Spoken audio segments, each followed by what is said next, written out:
ದೈವತ್ವದ ಶಕ್ತಿಯನ್ನೊಳಗೊಂಡ ಸಾಮೂಹಿಕ ಭಜನೆಯು ಮನಸ್ಸಿನ ಸಂತೋಷ ನೆಮ್ಮದಿಗೆ ಕಾರಣವಾಗುತ್ತೆ ಅಂತ ವಿಜಯ ವಿನಾಯಕ ದೇವಾಲಯದ ಟ್ರಸ್ಟಿ ಜಿ ಚಿದ್ವಿಲಾಸ್ ಅಭಿಪ್ರಾಯಪಟ್ಟಿದ್ದಾರೆ.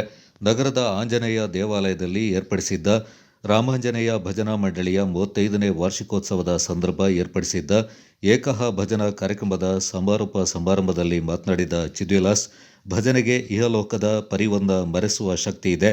ಭಜನೆಗೆ ಆರೋಗ್ಯದ ಸಮಸ್ಯೆಯನ್ನು ನಿವಾರಿಸುವ ಶಕ್ತಿಯೂ ಇದೆ.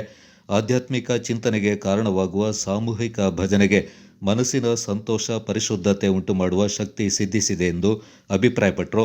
ಸಾಮೂಹಿಕ ಭಜನೆ ಎಂಬುದು ಚಿಕಿತ್ಸೆ ಕೂಡ ಆಗಿದೆ. ವೈದ್ಯರಿಂದ ನಿವಾರಿಸಲಾಗದ ಅನೇಕ ಮಾನಸಿಕ ಸಮಸ್ಯೆಗಳಿಗೆ ದೈವತ್ವದ ಶಕ್ತಿ ಹೊಂದಿರುವ ಭಜನೆ ಪರಿಹಾರವಾಗಿ ಕಂಡಿದೆ ಎಂದು ಹೇಳಿದ ಚಿದ್ವಿಲಾಸ್, ಸಾಮೂಹಿಕ ಭಜನೆ ಎಂಬುದು ವ್ಯಕ್ತಿಯ ಮನಸ್ಸು, ಮನೆಯ ಸದಸ್ಯರ ನೆಮ್ಮದಿಗೂ ನೆರವಾಗುತ್ತೆ. ಆ ಮೂಲಕ ಸಮಾಜದ ಶಾಂತಿ, ನೆಮ್ಮದಿಗೂ ಭಜನೆ ಕಾರಣವಾಗಿ ಸಂಸ್ಕೃತಿ, ಸಂಪ್ರದಾಯಗಳ ಸಂರಕ್ಷಣೆಗೆ ಕೂಡ ಕಾರಣವಾಗುತ್ತೆ ಅಂತ ಅಭಿಪ್ರಾಯಪಟ್ಟರು. ಶ್ರೀ ರಾಮಾಂಜನೇಯ ಭಜನಾ ಮಂಡಳಿಯ ಸಂಚಾಲಕ ಕೆ ಮಹೇಶ್ ಕುಮಾರ್ ಸ್ವಾಗತಿಸಿ, ಕಾರ್ಯಕ್ರಮದಲ್ಲಿ ವರದಿ ವಾಚನವನ್ನು ಅನಿತಾ ಸುಧಾಕರ್ ಮಾಡಿದರು. ಭಜನಾ ಮಂಡಳಿಯ ವರದಿ ವಾಚಿಸಿ ಅತಿಥಿಗಳಿಂದ ಚಂದ್ರಾವತಿ ಅವರು ಪರಿಚಯಿಸಿದರು. ಅಮೃತ್ ರಾಜ್, ಓಂಕಾರೇಶ್ವರ ದೇವಾಲಯ ವ್ಯವಸ್ಥಾಪನಾ ಸಮಿತಿ ಅಧ್ಯಕ್ಷ ಚುಮ್ಮಿ ದೇವಯ್ಯ, ಡಾಕ್ಟರ್ ಎಂಜಿ ಪಾಟ್ಕರ್ ಈ ಕಾರ್ಯಕ್ರಮದಲ್ಲಿ ಪಾಲ್ಗೊಂಡಿದ್ದರು.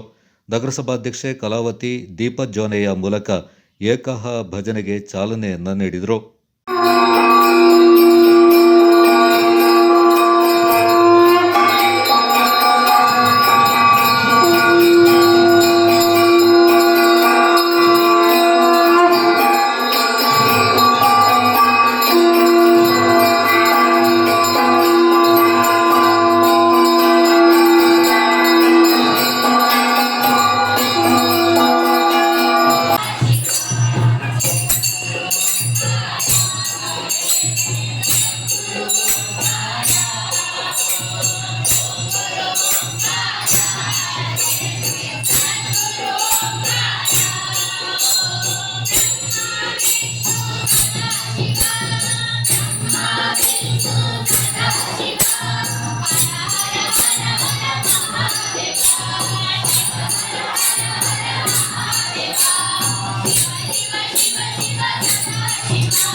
जय गुरु गोविंद।